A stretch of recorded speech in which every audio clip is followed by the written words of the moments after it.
Hello tout le monde et bienvenue dans cette nouvelle vidéo.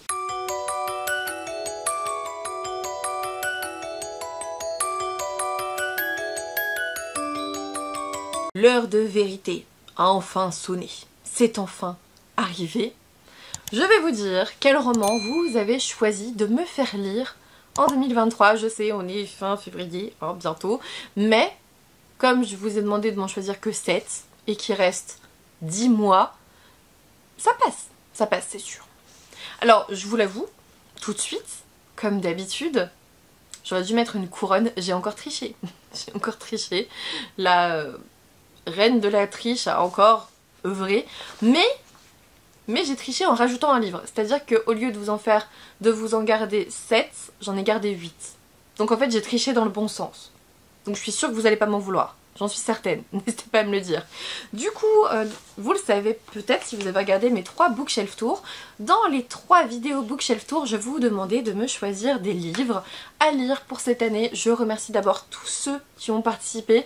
C'était horrible à compter, mais merci à vous d'avoir participé, d'avoir voté. J'en ai, sans mentir, 3 pages recto verso. Oui, je l'ai fait à l'ancienne. Je l'ai fait à l'ancienne avec les bâtons. Ah ouais, non, j'ai pas sorti Excel, j'ai pas sorti le Drive. Je l'ai fait à l'ancienne, j'ai 3 pages. Voilà, j'ai 3 pages recto verso. Voilà. Mais c'était super plaisant et puis je pense que j'ai encore redécouvert grâce à vos votes, grâce à vos avis, des livres que j'ai très envie de lire encore dans ma pioche à lire, donc ça aussi, c'est très chouette. On va commencer par l'imaginaire, comme les premiers bookshelf tours étaient sur l'imaginaire. Sachez que le roman de tous les bookshelf tours réunis qui a obtenu le plus de votes, c'était Sorcery of Thorns de Margaret Rogerson aux éditions Brajlon dans la collection Big Bang. Il a obtenu, je sais plus, 7 à 10 votes, je sais plus, j'ai oublié, mais vraiment sur la vidéo, le premier bookshelf tour je crois, il a obtenu le plus de votes. Je n'ai pas le choix, je vais vraiment devoir le lire. On est avec Elisabeth, on vous dit, pour ceux qui ne connaissent pas, on vous dit que tous les sorcières sont maléfiques. Elisabeth, qui a grandi au milieu des redoutables livres de sorts d'une des grandes bibliothèques d'Ostermere, le sait depuis son plus jeune âge. Et elle compte bien protéger le monde de cette magie néfaste, l'épée à la main s'il le faut. Jusqu'au jour où l'un des plus terrifiants grimoires se transforme en monstre de cuir et d'encre, semant mort et destruction. Et du coup elle va être accusée d'avoir libéré des choses et tout. Bref, tout le monde m'a dit, franchement, dans cette ambiance de livres malfaisants, parfois en tout cas livres magiques et tout, tout le monde, enfin pas tout le monde, mais vous avez été beaucoup à me le conseiller. En plus il y a une carte. Donc voilà, pioche à lire 2023 prioritaire. Voilà, il arrive dans une pioche à lire prioritaire. Merci à vous. Ensuite, j'étais très étonnée par ce choix parce qu'il est pas sorti il y a longtemps et j'avais pas l'impression qu'il avait été autant apprécié, mais il est vraiment juste derrière Sorcery of Thorns. Vous m'avez recommandé Iron Widow de Shiran Jezao aux éditions La Martinière Jeunesse. On est avec, alors attendez, je crois que c'est un tome 1. On vous dit les frontières d'Oashia sont défendues par les chrysalides, gigantesques machines pilotées par les énergies psychiques combinées d'un homme et de sa concubine. Ah mais oui, je me souviens que j'avais trop envie de le lire. Hélas, les combats sont violents et si les hommes en réchappent, les femmes sont presque toujours sacrifiées.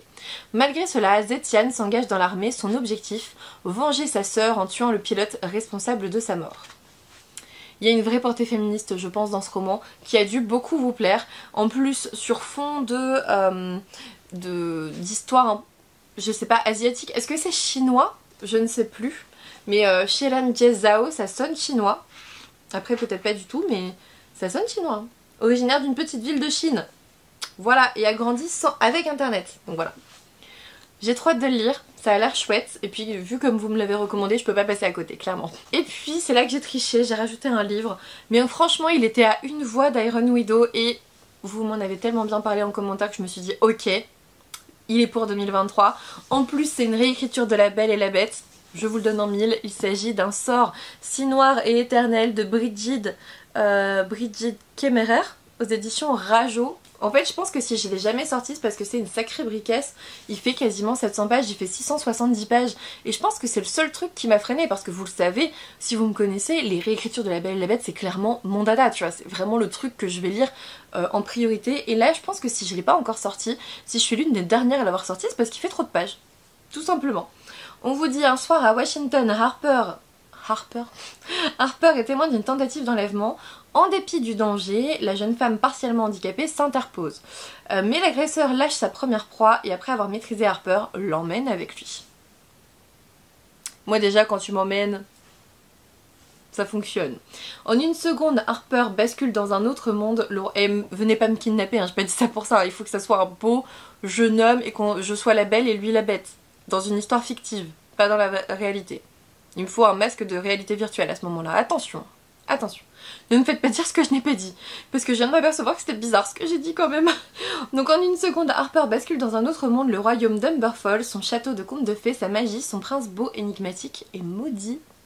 Franchement, j'hésite à en faire ma prochaine lecture, mais non, j'ai plein d'autres livres à lire avant, mais... il a l'air trop bien. Franchement, il a l'air trop bien. Merci pour ces recommandations précieuses. Deuxième bookshelf tour pour le coup, et 2 autres livres à lire pour moi. Vous allez être contents, vraiment. Vous avez été beaucoup, vraiment beaucoup à voter pour des romans des éditions Plume Blanche. Et celui qui est arrivé en premier lieu, c'est en plus un cadeau que mon amie Lisa m'a fait pour mon anniversaire l'an dernier, c'est Sistra, première épreuve de Marine Stengel. Franchement, il est arrivé à 2 voix de la Guilde des Ombres et de... Ah, il y en avait un autre. Ah, je sais plus. Mais vraiment, vous avez été beaucoup à voter pour celui-ci. On vous dit qu'on est dans un roman avec il y a une portée climatique, secouée par la violence des conditions climatiques, l'extinction de milliers d'espèces et l'épuisement de ses ressources, la Terre pousse un cri d'alarme. Face à cette détresse et dans un ultime espoir de survie, les humains instaurent de nouvelles dispositions sociales. Si l'Amérique voit apparaître des purges sanglantes, l'Europe, elle, annonce la création de la loi Sistra. On vous dit qu'elle est née dans ce monde-là, fillette intelligente aimée de ses parents, son destin bascule avec l'arrivée de cette petite sœur interdite. En gros, ils n'ont pas le droit d'avoir de petites sœurs. Et du coup elles vont être élevées toutes les deux loin de leurs parents et elles vont devoir s'affronter parce que seule l'une d'elles peut survivre sur cette terre. Voilà, et j'ai vu énormément de retours positifs, donc je suis très contente de devoir le lire en 2023, franchement j'ai trop envie de toute façon. Ensuite, je sais plus combien vous avez été à voter pour celui-ci, mais vraiment beaucoup. Vraiment, j'étais étonnée aussi parce que ça fait un petit moment qu'il est sorti pour le coup. Enfin, étonnée et pas étonnée parce que je crois qu'il est encore porté dans le cœur de beaucoup. Et j'ai pas encore lu Six of Crows quoi. Vous avez décidé de me faire lire Six of Crows de Liv Bardugo. À chaque fois, l'excuse que j'ai pour Six of Crows, c'est...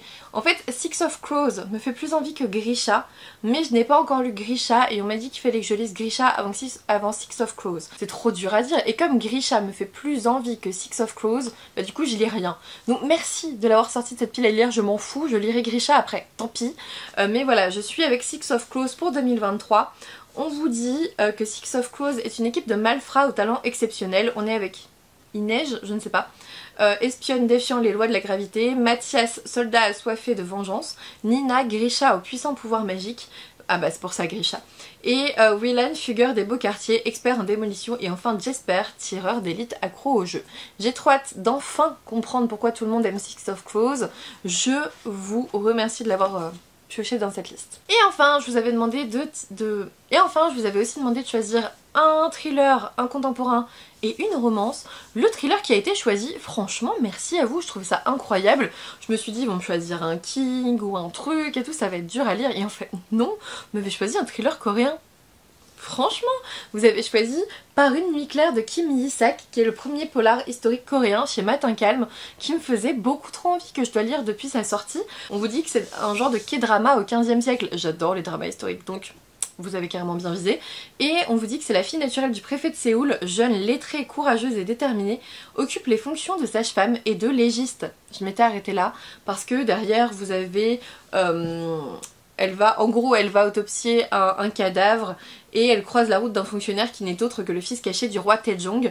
Bref, une enquête dans la Corée du 15e siècle.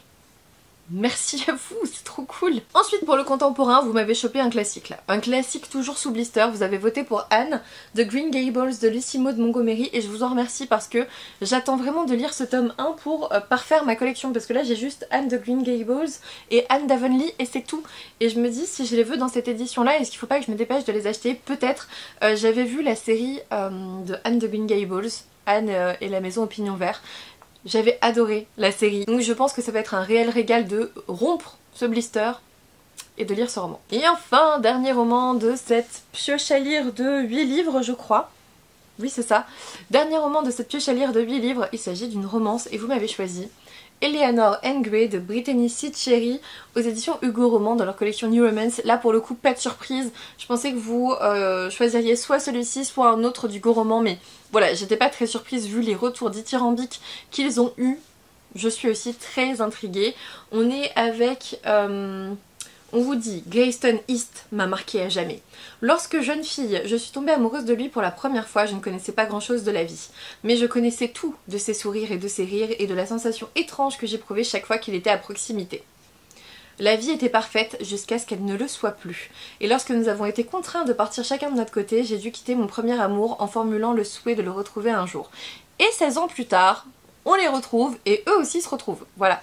Donc j'ai hâte de lire toute cette pile à lire. Franchement, et là pour le coup je vais vraiment dire pile à lire parce que c'est ma pile à lire de 2023 et non pas ma pioche à lire qui est immense. Vraiment, je vais essayer de lire chacun de ces 8 livres en 2023. Merci à tous d'avoir participé, ça fait vraiment chaud au cœur. Quand j'ai vu tous les votes, alors d'abord j'étais très contente et ensuite j'ai paniqué en me disant comment je vais comptabiliser tout ça. Ça m'a pris un petit temps, ça m'a pris plus d'1 heure je pense, mais j'étais vraiment contente de le faire, j'étais vraiment contente de voir vos participations, donc merci encore à vous. N'hésitez pas à me dire en commentaire si vous êtes satisfait des choix de la communauté parce que finalement ce sont vos choix là tout de suite que je vais lire. N'hésitez pas à me dire si vous les avez déjà lus, si vous les avez adorés, ne me dites pas que vous les avez pas aimés par contre, parce que sinon je vais jamais les lire, s'il vous plaît. Un petit pouce bleu, un abonnement si ça n'est toujours pas fait, et puis moi je vous dis à bientôt pour une nouvelle vidéo. Shitty car, but we hit the road. Doesn't matter where we go and destination unknown. I don't care where the motor stops, 'cause when I want it, then I want it. Yeah, I want it, oh I want it, let's go.